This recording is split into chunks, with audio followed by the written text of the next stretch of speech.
अरशद शरीफ की मां ने इमरान खान से ऐसा क्या कहा कि हर कोई वहां मौजूद रोने लगा। रुला देने वाली इस वीडियो सामने आते ही हर आंख अश्कबार हो गई।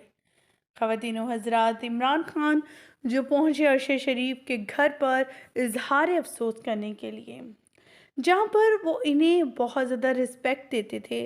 उनका कहना था, मेरी तो खुद की आंखें नम हो गई, लेकिन वो माँ वाकई में सल्यूट करने के काबिल है। वाकई में अरशद शरीफ इन्हीं का बेटा हो सकता है जो इतनी बहादुर हैं, जिसने अपने शोहर को शहीद होते देखा, कफन में उतारा, फिर अपने बेटे को, जवान बेटे को, एक ही दिन में बेटा और शोहर शहीद हुए और उनको दफनाया। और इनको इनको रिसीव करने वाला कोई और नहीं था बल्कि अरशद शरीफ ही था। लेकिन आज अरशद शरीफ को उसकी वालदा बुला रही है कि काश मेरे बेटे को मुझे ला दिया जाए, मैं उसे इस वतन में, उसकी इस मिट्टी में, जिसके लिए वो इतनी तगदो कर रहा था, आज अगर दफन किया जाए तो इसी की सरजमीन पर। इनका बेटा बहुत बहादुर है, अपने बाप की दूसरी कॉपी है। हर कोई कह रहा है, एक को तो तुमने ख़त्म कर दिया, बाकी जो उसके बेटे हैं, जो उसकी तरह के हैं, उनको क्या करोगे? क्या उन्हें भी मार डालोगे? आने वाली नस्लों को मार डालोगे? फिरौन का क्या हाल हुआ? नमरूद का क्या हाल हुआ? शायद तुम्हारा भी वही हाल होगा। फिरौन भी अपने बारे में जानकर कि एक शख्स होगा जो इसे मार डालेगा, तो उसने जितनी भी पैदा होने वाले बच्चे थे उन सबको कत्ल करवा दिया। लेकिन वो नहीं जानता था कि जो पेशिन गोई थी वो तो सच साबित होनी है, चाहे वो कुछ भी कर ले। और पेशिन गोई साबित सच हुई और तमाम लोगों को उसने मार लिया। लेकिन एक बेटा जो बच्चा बच्चा वो उसी के घर में परवरिश पाने लगा। और इसी तरह इन नाइंसाफ़ों की मौत भी आएगी, इन लोगों की भी मौत आएगी जो नाइंसाफ़ी पे नाइंसाफ़ी किए हुए हैं, क्योंकि खुदा इनकी डोरी लंबी किए हुए है। और इन्हें शैतान को कहते हैं ना, डोर लंबी किए हुए, जितनी मर्ज़ी छूट दी हुई है, जो करना है कर लो, लेकिन आखिरकार तुम्हें अज़ियत, तकलीफ़ और तुम्हें सारी ज़िंदगी के लिए ता क़यामत तक, क़यामत के बाद भी तुम्हें इसी जहन्नम में जलना है और जलते रहोगे। इमरान खान जब इनके घर पहुंचे तो काफ़ी ज़्यादा तकलीफ दे मनाजिर थे। इमरान खान ने ऐनक लगाए हुए एंट्री ली।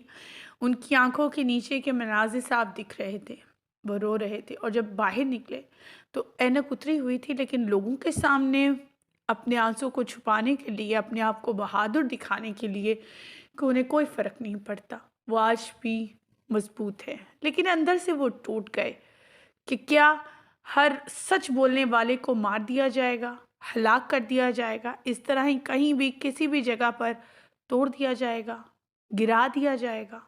इमरान खान तो पहले भी कहते थे कि मैं डरता नहीं हूँ, झुकता नहीं हूँ, और अरशद शरीफ भी यही जुमले कहते थे, मैं झुका नहीं, मैं डटा हुआ हूँ, बिकूंगा नहीं, सर कटवा लूँगा लेकिन झुकाऊंगा नहीं। और वही सब कुछ हुआ।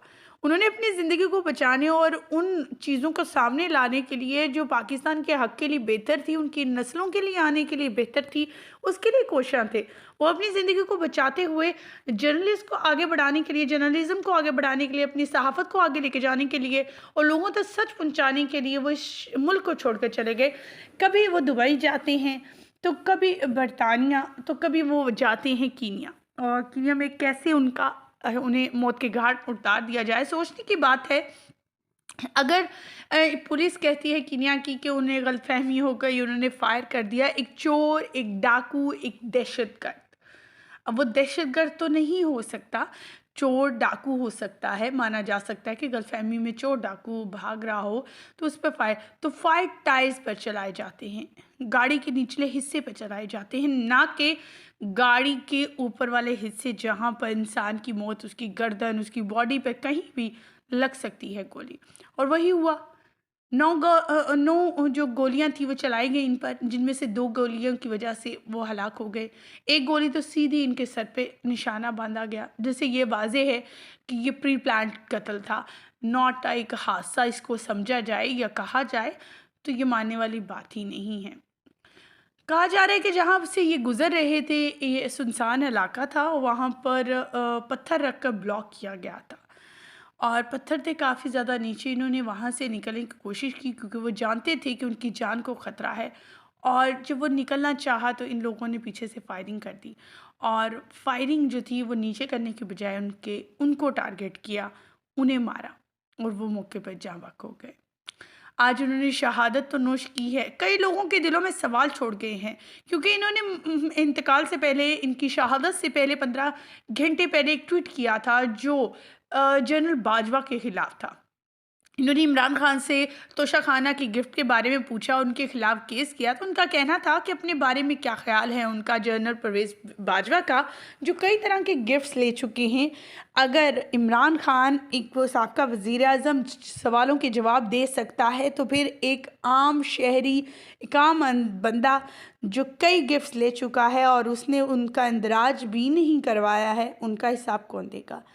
और एक दो और बातें थी जिसमें डिक्की का ज़िक्र किया गया था, जिसको इनडायरेक्ट तौर पर उन्होंने शहबाज शरीफ को टारगेट करते हुए कहा था, क्योंकि वो नहीं ये अल्फाज इस्तेमाल करते थे। वो क्यों कहते होते, ये तो आज तक नहीं गुद्दी सुलझ सकी कि आखिर वो ये लफ्ज़ उनके लिए क्यों इस्तेमाल करते थे।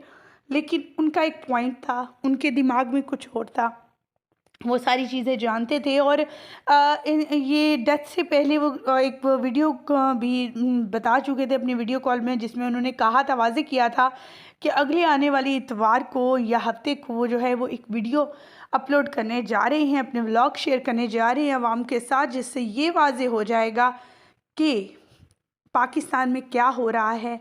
और बहुत से चेहरों को बेनकाब करने वाले थे और सब लोगों को यही था कि उनका कहीं चेहरा बेनकाब ना हो जाए, इससे पहले इसको ऊपर पहुंचा दिया जाए, और वही सब कुछ हुआ।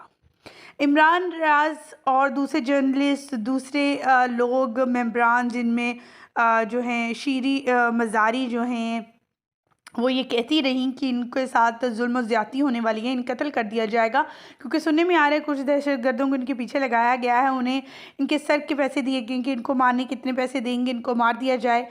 और वही हुआ, कभी इन्हें कहीं दौड़ाया जा रहा था, पाकिस्तान से बाहर लेकर जाया गया, इधर से धमकियाँ मिलने लगी जब वो अपनी ज़िंदगी को बचाने के लिए वहाँ चले गए और पाकिस्तान आने वाले थे चंद दिनों बाद, लेकिन वहाँ पर इन्हें कत्ल कर दिया गया। आप क्या कहना चाहेंगे? तमाम तफसीलात मज़ीद अपडेट हासिल करेंगे, आपको नेक्स्ट वीडियो में बताएंगे आखिर जो है अदालत में ये बड़ा इंकशाफ क्यों किया गया है इनकी इन्वेस्टिगेशन रोकने के लिए। उसके बारे में नेक्स्ट वीडियो देखना मत भूलिएगा।